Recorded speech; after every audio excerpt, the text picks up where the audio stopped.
கர்த்தர் உங்களுக்கு சபையில் சொல்கிற ஒவ்வொரு வார்த்தைக்கும் நீங்கள் கருத்தை அந்த உங்களுக்கு தேவ சித்தம் தேவன் உங்கள் கூட பேசுகிற வரையிலும் நீ என்ன செய்யக்கூடாது தேடுறத விடக்கூடாது.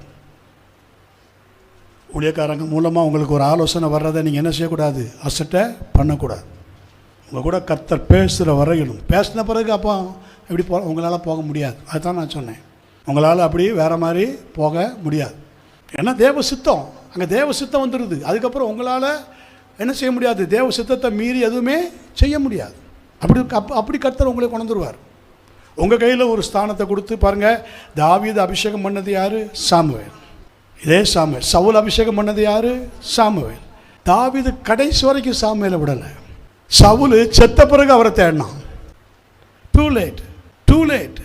தகப்பனே பொய் நாவி தான் வந்து நின்றுச்சு. உயிரோடு இருக்கும்போது உன்னை எத்தனை வர உனக்கு ஆலோசனை சொன்னார், கேட்டியா? இப்போ வா, உன்னை நான் வைக்கிறேன்.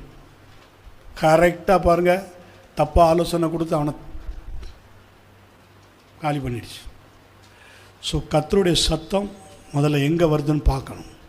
கர்த்தருடைய சத்தம் முதல்ல சைன் எங்கே வருதுன்னு பார்க்கணும்.